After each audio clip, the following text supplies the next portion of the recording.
Los secretos del petróleo. Están avisados. El mundo que nos rodea se acaba. Un suministro incierto y una demanda cada vez más alta han hecho que el petróleo barato pertenezca al pasado. Llenar el depósito nos sale cada vez más caro, pero eso no es todo, ni mucho menos.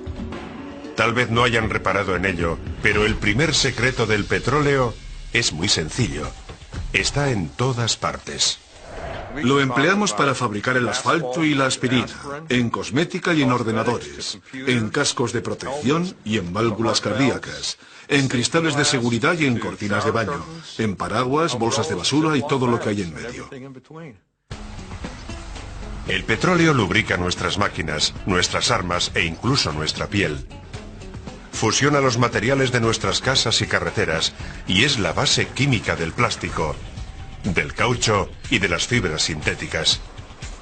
Fíjense bien. El 30% de nuestros televisores está hecho de materiales derivados del petróleo, el 50% de nuestras zapatillas deportivas. El atuendo deportivo es derivado del petróleo casi al 100%, e incluso el detergente con el que lo lavamos. Igual que las lentes de contacto. Ni que decir tiene de su cepillo de dientes. Un momento, ¿ha dicho que la aspirina también? La aspirina y otros fármacos tienen como base el petróleo, como las drogas para combatir el cáncer. La gente no sabe que la industria petroquímica proporciona el material esencial para todo. Hace poco más de un siglo nada de esto era verdad. Por aquel entonces el caucho provenía del alcornoque, el plástico era el gran desconocido y nuestro principal medio de transporte consumía toneladas de carbón. Pero entonces se inventó el motor de combustión, adquirimos mayor movilidad y desde entonces el petróleo es el rey. Nuestra sociedad ha crecido pensando que este increíble material cuesta muy poco y hasta nos lo pueden traer a casa. Y desde hace 50 o 100 años no hemos dejado de imaginar nuevas formas de aprovechar esta excelente materia prima, el gas natural, el petróleo en crudo. Casi hemos hecho magia con él. Un solo barril de crudo contiene unos 160 litros y los norteamericanos consumen al día unos 20 millones. Aproximadamente el 50% de cada barril se destina a la gasolina de automoción, un 15% se transforma en gasóleo. Por increíble que parezca, el 35% restante es lo que sustenta nuestro mundo. ¿Qué tiene el petróleo que lo hace tan polifacético y por ahora tan importante? Dentro de cada barril hay una mezcla de moléculas de hidrógeno y carbono que forman todo tipo de enlaces conocidos como los hidrocarburos. Algunos, como el C4, más conocido por metano, son hidrocarburos relativamente sencillos y se consideran ligeros. El combustible de automoción contiene cadenas moleculares algo más largas, mientras que otros, como la estructura química del aceite de motor, contienen cadenas más complejas de 50 o más átomos de carbono. Si separamos estas moléculas del crudo, obtendremos importantes fuentes de energía, como la gasolina o el gasóleo. Pero lo que queda es una rica mezcla de bases químicas conocidas como materias primas. Después, todo depende del refinado. Básicamente, en el proceso de refinería se toma el petróleo crudo y se reorganizan las moléculas mediante diferentes procesos. Con unos se elabora la gasolina, con otros se obtiene gasóleo, con otros carburante, con otros el queroseno y también las materias básicas con las que se fabrican todo tipo de productos para consumo mundial. Valero Oil es la refinería más grande de Norteamérica. Aquí en sus instalaciones de Wilmington, California, procesan diariamente más de 135.000 barriles, que llegan en grandes petroleros y son bombeados hasta la costa. Este es el oleoducto por el que nos llega el crudo desde los barcos y por el que se transporta. Tiene un diámetro de 75 centímetros y se introduce en estos tanques. Disponemos de 4 tanques, cada uno con capacidad para 300.000 barriles. Una refinería es un enorme complejo químico donde se realizan 4 tareas básicas: destilación, limpieza con agua, craqueado y mezclado. Cada paso está diseñado para obtener materias primas más puras y concretas. El primer paso es la destilación, donde se separan los hidrocarburos primarios entre sí. La destilación de crudo es el primer paso del proceso de refinado. Aquí tomamos el crudo que proviene de los tanques y comenzamos la separación inicial. El petróleo se calienta por encima de los 370 grados centígrados en un horno conectado a esta torre. Al aumentar el calor, las diferentes moléculas de hidrocarburos del crudo empiezan a evaporarse a diversas temperaturas. Una vez separadas, sus gases se elevan dentro de la torre, se enfrían, se condensan y son extraídos a determinados niveles.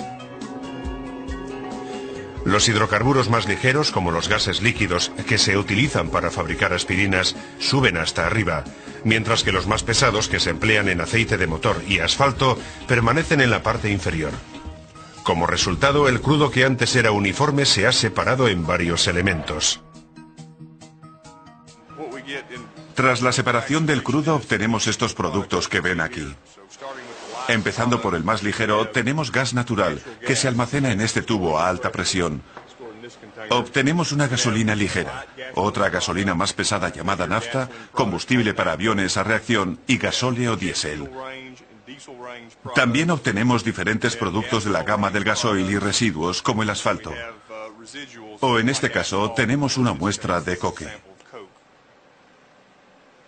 Ninguna de las sustancias que salen de la torre de destilación son productos acabados y requieren un ulterior procesado. Llevan millones de años bajo tierra y hay que limpiarlos a fondo para eliminar contaminantes, sobre todo el azufre.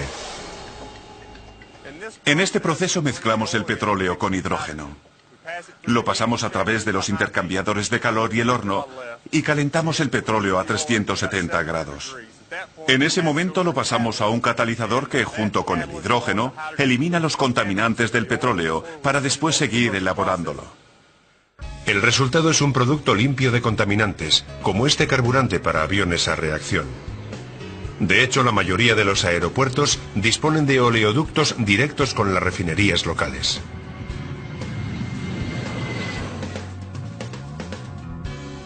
Respecto al azufre obtenido, se comercializa como componente clave para fertilizantes agrícolas, en la fabricación de neumáticos, para extintores e incluso explosivos. Pero no todos los elementos están listos. Algunos incluso necesitan un tratamiento atómico. Con el craqueado, las moléculas complejas de hidrocarburos se fragmentan en otras más sencillas y prácticas, con las que se fabrican productos acabados.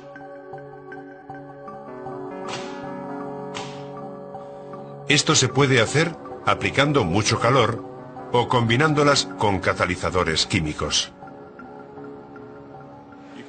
Aquí se ve el tipo de catalizador que usamos. Se mueve casi como un líquido.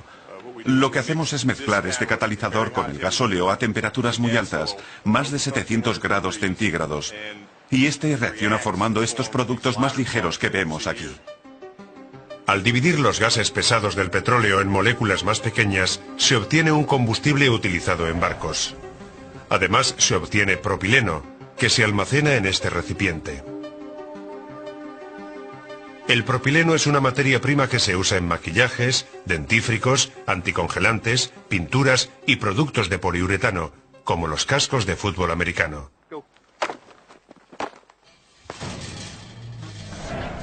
Desde 1974 no se han construido más refinerías en los Estados Unidos. Las refinerías han tenido que adaptarse para satisfacer la creciente demanda. No tiramos nada. El barril de crudo es un recurso demasiado valioso como para no intentar aprovecharlo al máximo. Procuramos aprovechar el 100% del barril.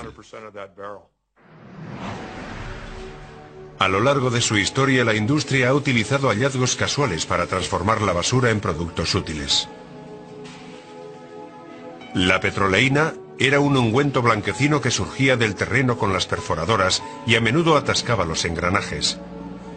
El químico Robert Chasebrough se enteró de que los obreros lo usaban como bálsamo para las heridas y empezó a experimentar con él. Posteriormente llamó a su producto vaselina. Aunque ya no se obtiene de las perforadoras, hoy en día cada 39 segundos se vende un tarro de vaselina como derivado de lubricantes refinados.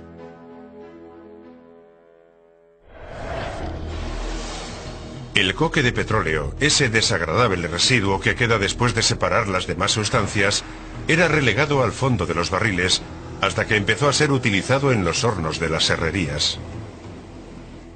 Los residuos son recursos, de modo que empezaron a buscar usos prácticos para los subproductos que se obtenían del proceso de refinado. Y en 1910, un propietario de un modelo T pidió al científico Walter Snelling que analizara los gases que salían del depósito de gasolina. 2 años después, Snelling patentó un gas obtenido del petróleo, el propano. El propano es uno de esos combustibles creados por casualidad. Es un subproducto. Y en la industria lo que hemos hecho es construir todo un negocio en torno a un producto que en los primeros años era descartado como residuo. El propano surge en muchas fases del refinado. Considerémoslo una simple gratificación. Es un hidrocarburo muy energético. Tiene casi 3/4 partes más de hidrógeno por molécula que una molécula de gas natural. También es un carburante que arde bien y es muy rentable. El propano produce entre un 18 y un 24% menos de CO2 que la gasolina. Actualmente más de 17 millones de hogares utilizan el propano para calefacción, cocina y energía. Los agricultores ecológicos lo emplean para eliminar las malas hierbas de sus cultivos y desinfectar sus cuadras sin productos químicos.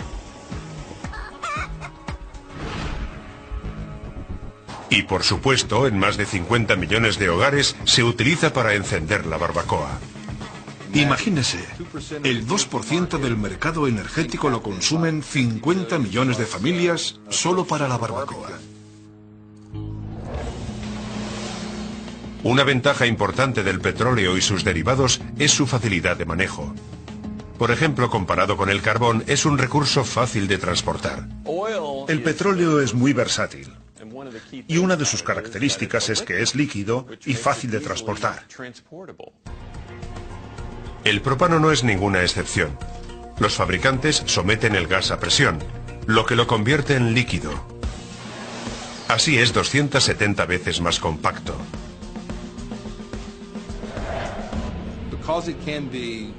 Como se puede almacenar en estado líquido y consumir como un gas, ofrece una amplia posibilidad de aplicaciones. A veces puede tener muchos inconvenientes, pero esa es una de las singulares propiedades del propano, que puede ser un líquido y también se puede usar como un gas. En cuanto se abre la válvula de la bombona y se normaliza la presión del interior, el propano líquido vuelve a su forma gaseosa original. Y en ese instante está listo para ser consumido. El propano es el combustible alternativo más utilizado del mundo. Hay unos 11 millones de vehículos que funcionan con propano todos los días. Aquí, en los Estados Unidos, cualquiera que haya estado en Las Vegas y haya ido del aeropuerto hasta el hotel en taxi, ha viajado en un vehículo a propano.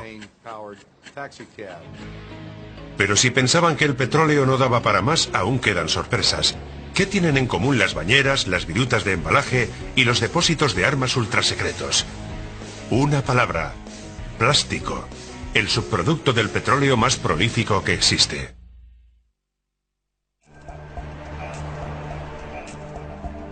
Cada año en las refinerías norteamericanas se elaboran más de 6.000 millones de barriles de petróleo.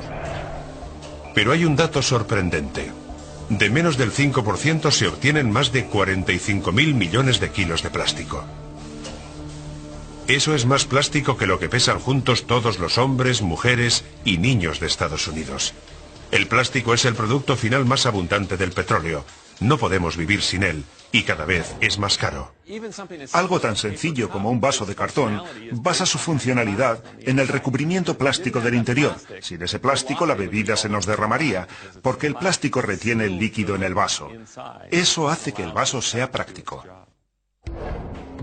Los monómeros, elementos químicos de los que se componen los plásticos, provienen de los gases obtenidos durante el refinado del petróleo y el gas natural.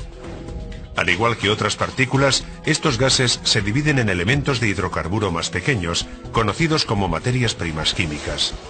Hay 7 materias primas básicas, entre ellas el etileno, el propileno y el benceno, con los que se fabrica casi todo el plástico mundial. El nylon es un buen ejemplo para mostrarles cómo se hace. Aquí le añadimos un diácido y después una diamina. Y en la unión de ambos elementos químicos, los dos derivados del petróleo, se obtiene el nylon. Cada año se emplean más de 3.600 millones de kilos de nylon para fabricar de todo, desde medias hasta paracaídas. Pero no solo el nylon es polifacético. Casi todos los plásticos pueden ser moldeados de manera infinita. Por eso es tan valioso. Mucha gente cree que el plástico siempre ha sido barato, pero eso no es verdad. Es más, durante mucho tiempo el plástico ha sido más caro que el metal. Lo barato es fabricar un montón de objetos con él.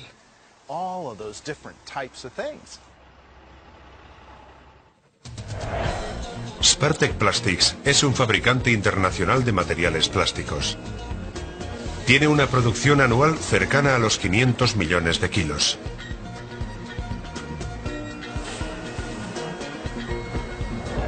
Sus materiales se pueden encontrar en todas partes, desde los envases para alimentos hasta las cabinas de solarium o ventanas a prueba de balas.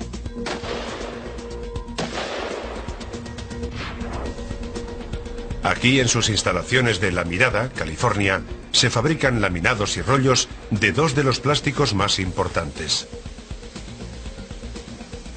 En esta planta se elaboran el ABS o el poliestireno. Ambos son materiales basados en el estireno.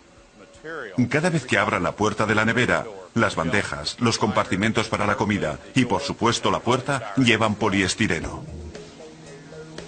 El ABS y el poliestireno llegan a Spartek en forma de perdigones de plástico. Algunos son de nueva fabricación, otros son reciclados.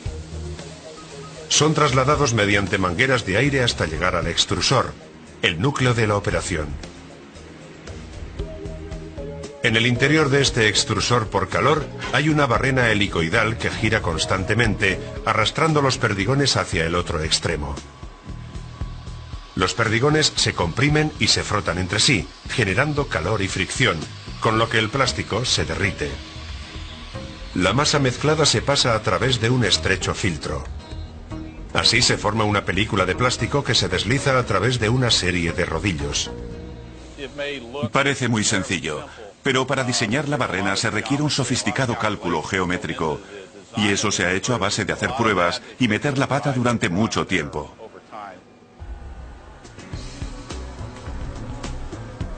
Este material se utilizará en diversos embalajes. Si cambiamos la maquinaria por otra más grande, se podrán obtener piezas con las que fabricar bañeras de hidromasaje, botes o incluso kayaks. Se coloca esta plancha en los hornos y se calienta poco a poco. No se calienta de forma repentina como cuando se funde el material al principio. Así se reblandece hasta combarse, hasta lo que llaman el punto de deformación. Entonces se coloca en un molde y mediante la técnica del vacío se empuja hacia abajo y adopta la forma que se le quiera dar.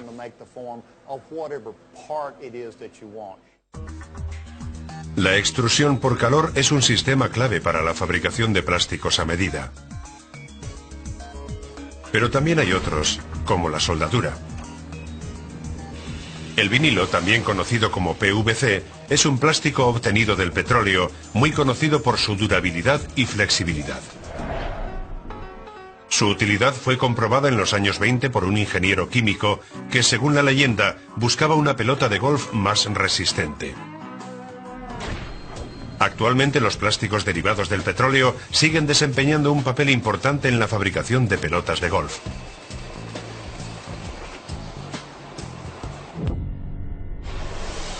Y las ventajas del PVC se han extendido a toda la industria, sanidad y el ejército. Desde 1997 el ejército estadounidense ha destruido casi el 55% de su armamento químico de la Guerra Fría. Pero aún le faltan unas 14.000 toneladas. Y en este entorno cargado de agentes tóxicos como el gas sarín, el buzo protector puede suponer para un trabajador la diferencia entre la vida y la muerte. Aquí, en Vinyl Technology, se han fabricado más de 130.000 buzos de vinilo. El buzo está hecho de un 99% de material plástico. El visor es básicamente material de parabrisas, del que se usa en coches descapotables. Todo lo demás consiste en una aleación especial de capas de plástico, especialmente creadas para protegerse de los agentes químicos. Están diseñados para retrasar la permeabilidad de una sustancia a través del material y permitir que el obrero trabaje el máximo tiempo posible. El buzo no lleva costuras ni remaches. Todas las juntas de los materiales están soldadas por radiofrecuencia. Si nos fijamos bien, podemos distinguir algunas de las juntas del perímetro del visor. El vinilo está soldado con la aleación, que es el material blanco. Todas las costuras son muy limpias y están por fuera para proporcionar la máxima comodidad al usuario. Los buzos no están terminados hasta que los trabajadores que los usen se los prueban. Cuando los obreros se disponen a entrar, se colocan los buzos y estos quedan físicamente termosellados mediante una máquina parecida a la que empleamos para fabricar los trajes. De modo que una vez que entran, se quedan dentro todo el rato. Realizan su tarea, se quitan el buzo y en ese momento el buzo se desecha. El petróleo es eficaz para protegerse de sustancias químicas peligrosas. Pero, ¿qué sucede si se ingiere accidentalmente? Seguramente ya le habrá pasado.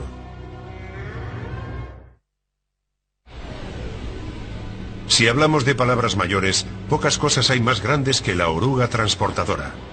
El vehículo que traslada el transbordador espacial de un lugar a otro.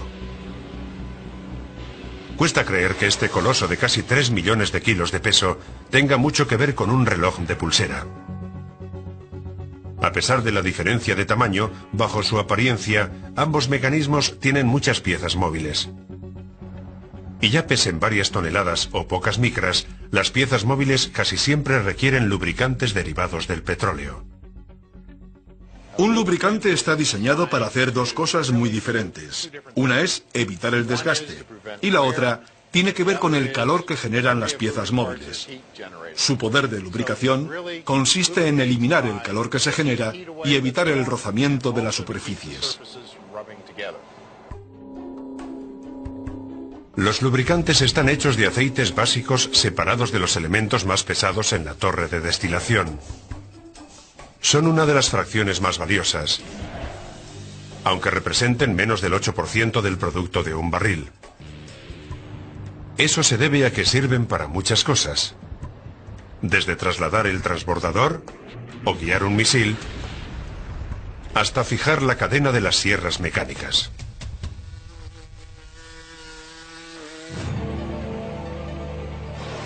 Los fabricantes de Lubricating Specialties reciben aceites básicos de todas las refinerías del país y los mezclan, creando miles de lubricantes diferentes cada mes.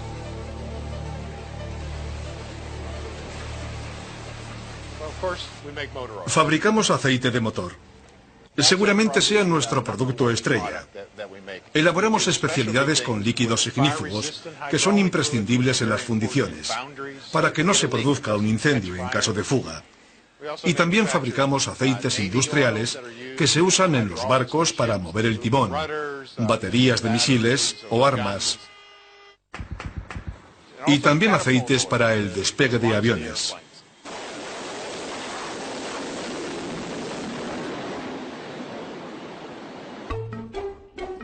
La labor de un lubricante consiste en crear una fina película entre dos piezas móviles. Debe tener el grosor suficiente para resistir la fricción generada por ambas piezas, pero debe ser lo bastante fina como para no inhibir su rendimiento. El espesor se conoce por viscosidad y está determinado por la mezcla de los aceites básicos de la refinería con otros aditivos químicos. Esta es la que llamamos zona de mezclado o el nido de serpiente. Aquí es donde tomamos y mezclamos las materias primas. Algunas mezclas son sencillas, tienen 1 o 2 ingredientes. Otras son más complejas y llevan hasta 20 ingredientes. Algunas son líquidas, otras son sólidas. Aquí es donde podemos ganar o perder dinero. Si cometemos un error, sale muy caro. Uno de esos aditivos representa la W, de winter, invierno en inglés, del lubricante de motor. Se llama promotor del índice de viscosidad y viene en bloques de 22 kilos. Pero ojo, no es un sólido. Se solidifica en frío. Si abrimos este lateral y regresamos mañana por la mañana, lo encontraremos desparramado por el suelo. Aunque parezca sólido, en realidad sigue siendo un líquido muy grueso y viscoso. La sustancia se corta, se calienta y se mezcla con el lubricante de motor para asegurar su eficacia durante todo el invierno. Es una sustancia que nos permite utilizar el mismo lubricante de motor en verano como en invierno. Se dilata con mucha rapidez. En estado frío se asemeja al muelle de un reloj. Está muy comprimido. Pero cuando se calienta a 90 grados, se dilata como si fuera un sacacorchos. Se vuelve muy largo y actúa como un manojo de fibras que evita que el lubricante sea demasiado fluido. Le da más consistencia. Así se obtiene un buen rendimiento tanto en frío como en caliente. En la actualidad, pocos procesos están tan automatizados como la producción alimentaria y el embalaje. Y aquí también la maquinaria requiere un lubricante especializado, denominado aceite mineral comestible. Hasta se puede comer. Sanidad ha impuesto su utilización porque si se mezcla accidentalmente con la comida, no supone ningún daño a la salud. Se trata de un hidrocarburo muy elaborado, muy purificado. Está tratado en envases especiales, en botes especiales, de modo que nunca entra en contacto con ningún metal. Pero si le sorprende la idea de que podría comer lubricante, no olvide que también se lo aplica por toda la piel. El aceite para bebés es esta misma sustancia al 100%, con algo de perfume. El bronceador es un 80% mezclado con una sustancia emulsionante. La barra de labios es un 70% mezclado con pigmentos y algunas ceras para darle consistencia. Prácticamente se usa en todo lo que nos aplicamos al cuerpo. La mayoría de los lubricantes son de usar y tirar. Se usan y se reemplazan una y otra vez. Pero con la carestía del petróleo, el lubricante más común del mundo, el aceite de motor, puede tener una nueva vida. Cada año se generan 3.700 millones de litros de aceite usado en los Estados Unidos.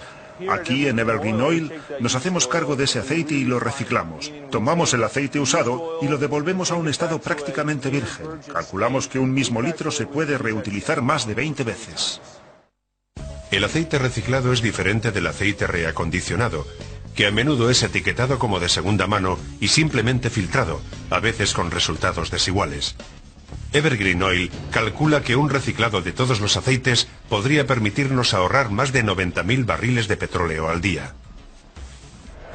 Aquí tenemos aceite usado recién recogido y traído a Evergreen Oil. Está lleno de impurezas como metales pesados o azufre. También podría tener ciertas cantidades de halógenos, o sea, está sucio. Pero vamos a someterlo a nuestro tratamiento de reciclado y convertirlo en un lubricante de base reutilizable. El reciclado viene a ser el proceso a la inversa del refinado original. En primer lugar, el aceite se limpia para eliminar no solo las impurezas, sino también los aditivos. ¿Recuerdan el promotor del índice de viscosidad? Bien, en el reciclado hay que eliminarlo. La sustancia restante vuelve a ser destilada y se crea una fracción casi pura. Este es nuestro lubricante de base reciclado. En el proceso se han eliminado todos los metales, las impurezas, los elementos aditivos, el agua, todo lo que sobraba. Y lo hemos devuelto a un estado casi virgen. Y esto vale su peso en oro. Actualmente, Evergreen recicla más de 53 millones de litros de aceite usado al año. La energía necesaria para reciclar el aceite de motor es casi la mitad de la necesaria para refinar petróleo en crudo. Indudablemente, no solo es un buen negocio, sino también positivo para el medio ambiente. Pero el aceite de motor no es el único producto reciclado que se utiliza para el transporte. Y este no tiene desperdicio.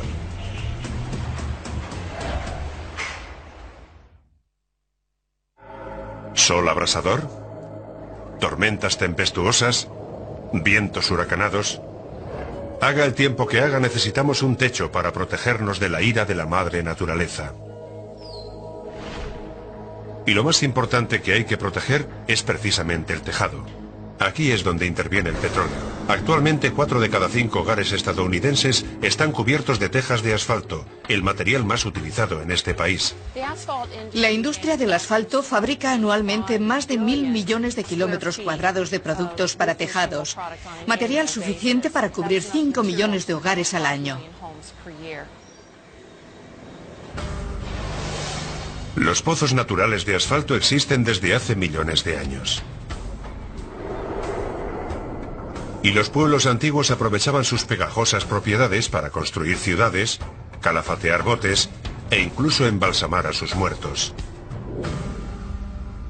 Hoy casi todo el asfalto se obtiene del refinado de petróleo y representa el 3% de un barril de crudo.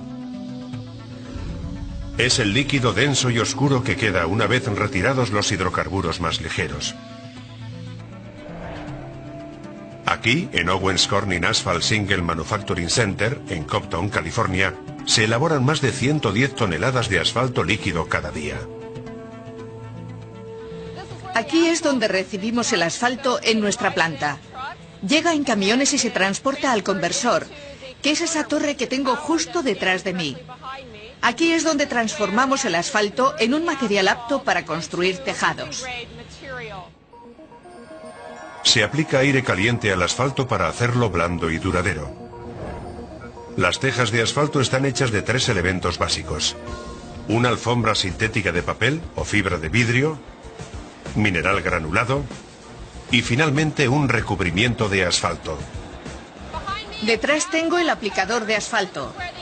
Aquí es donde se junta el asfalto con la fibra de vidrio. Entonces se aplica un recubrimiento de asfalto a ambos lados de la alfombra de fibra de vidrio. Se ve que hay una cantidad de asfalto que no recubre por completo la alfombra. Ese material se recicla y se vuelve a mezclar, de modo que no se desaprovecha absolutamente nada en esta fase del proceso. La técnica de producción de la alfombra de fibra ha avanzado mucho, lo que nos ha permitido reducir la cantidad de asfalto utilizado y al mismo tiempo mantener la calidad de las tejas. El mineral granulado superior es muy grueso y está recubierto de diferentes colores. Esto ofrece al comprador varias opciones estéticas, pero también tiene el efecto práctico de desviar los rayos ultravioleta del sol, con lo que se reduce el calor. Una vez fusionados los materiales, las tejas se dejan enfriar y posteriormente se cortan y se les da un determinado acabado según las necesidades del mercado. Estamos al final de la línea de producción. Este es el producto acabado. Podemos ver la capa de asfalto. Por dentro está la alfombra y los gránulos impregnados. Todo fusionado en el producto final. En el anverso se aprecia el material de unión, el adhesivo de solapamiento entre una teja y otra, y una capa de material para evitar que se peguen dentro del embalaje antes de ser utilizadas. En la actualidad, la producción de tejados supone menos del 15% del asfalto que sale de la refinería. Un porcentaje aún menor se destina a la construcción de estructuras impermeables, como diques y rompeolas. ¿Y para qué se utiliza el resto? No tiene más que fijarse en la carretera bajo sus pies. En los Estados Unidos hay más de 6 millones de kilómetros de carretera. El 94% está recubierto de asfalto. Vulcan Asphalt produce cada hora más de 500 toneladas de asfalto de carretera. El petróleo es imprescindible para dar consistencia. Necesitamos el petróleo como elemento adhesivo para darle consistencia y compactarlo. Eso es lo que nos permite viajar sobre una superficie sólida, de modo que es un ingrediente muy importante.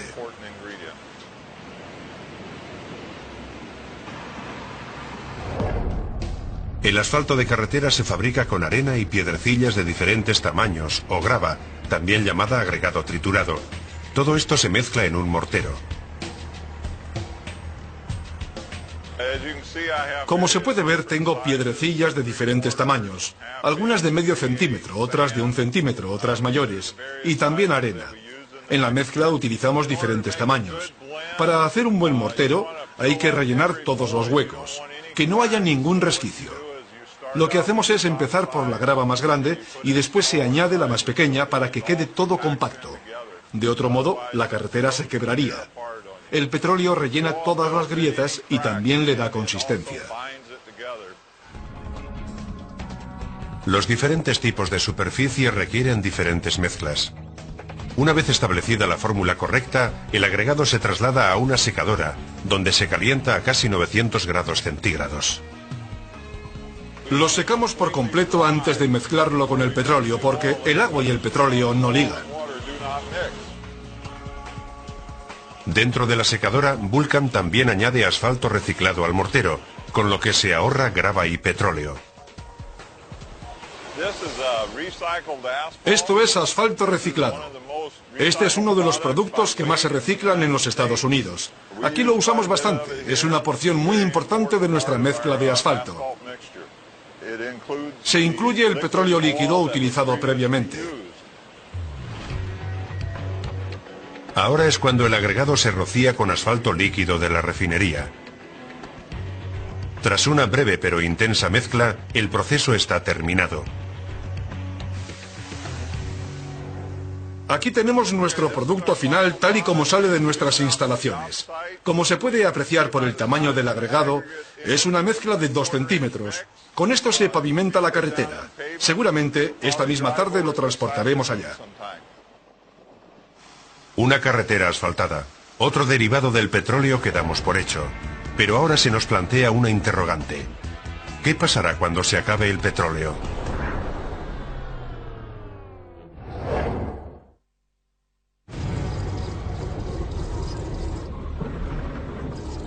¿Qué pasará cuando se acabe el petróleo?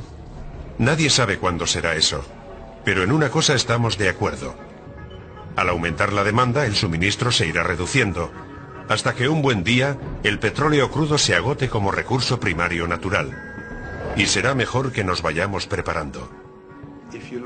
Si lo miramos con objetividad, comprenderemos que es un recurso excelente que tal vez aún no haya sido utilizado adecuadamente. Hemos dependido de él pensando que duraría para siempre, pero los recursos son limitados, jamás duran para siempre. Estamos desarrollando alternativas para casi todos los derivados del petróleo. Cada vez hay más fuentes de energía renovable. Por ejemplo, la energía eólica cubre un 1% de las necesidades energéticas de Norteamérica, como en su día hizo el uso incipiente del petróleo. Y eso no es todo. Esta autopista no solo está pavimentada con asfalto tradicional, sino también con un bioasfalto obtenido del azúcar de caña. Y aunque la mayoría de los lubricantes de motor sintéticos aún contengan petróleo, el coste de los lubricantes 100% sintéticos sigue disminuyendo. Hace poco, Virgin Atlantic Airlines lanzó el primer avión que funciona con una mezcla parcial de combustible a base de algas.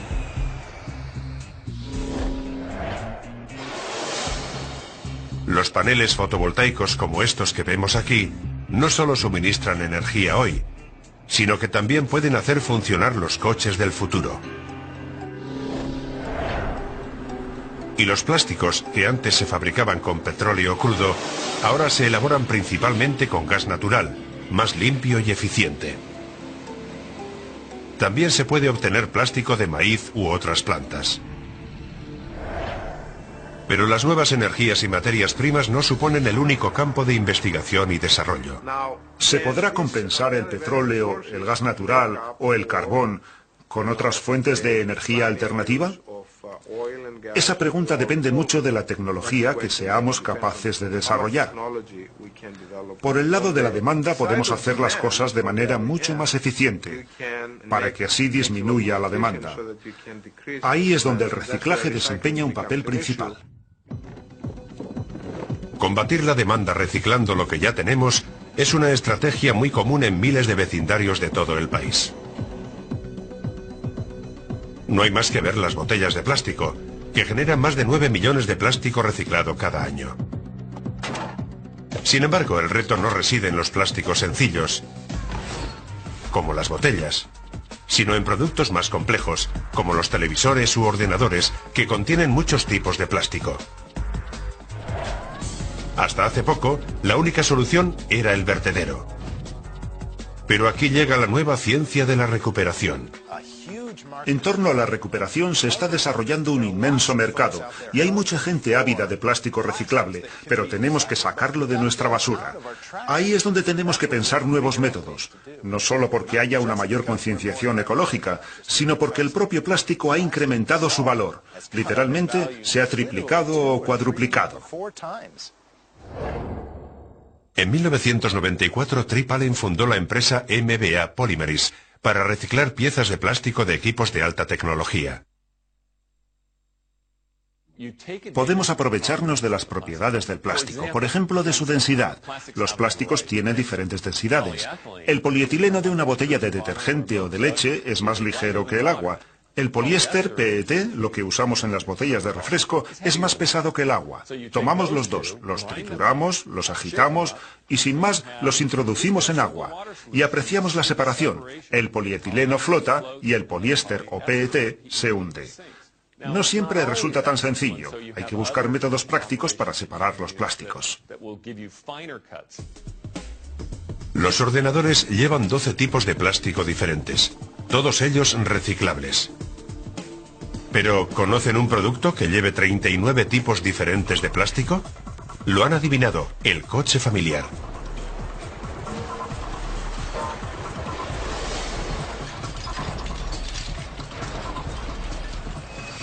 Esto es lo que queda del coche familiar. Una vez desguazado, se separa el acero y muchos de los metales no ferrosos. Y lo que queda es un material que llamamos pelusa, pelusa de automoción. Aquí hay de todo, desde los faros traseros hasta la tapicería. Es toda una mezcla de materiales. Estos restos se envían al vertedero. No huele tan mal como la basura convencional, de modo que lo usan para tapar la basura normal. Y esto podría ser el final.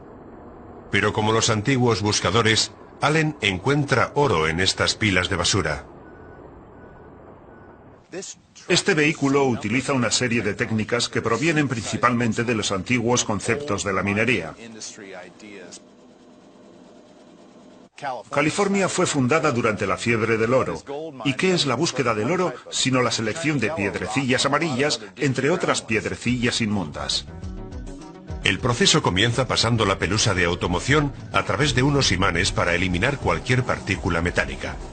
Entonces se introduce la pelusa en una serie de ciclones de agua, tornados giratorios de H2O, que separan los diferentes plásticos u otros elementos de la pelusa. Al seleccionar el material según su rapidez para hundirse o flotar, podemos obtener diferentes productos simplemente usando agua.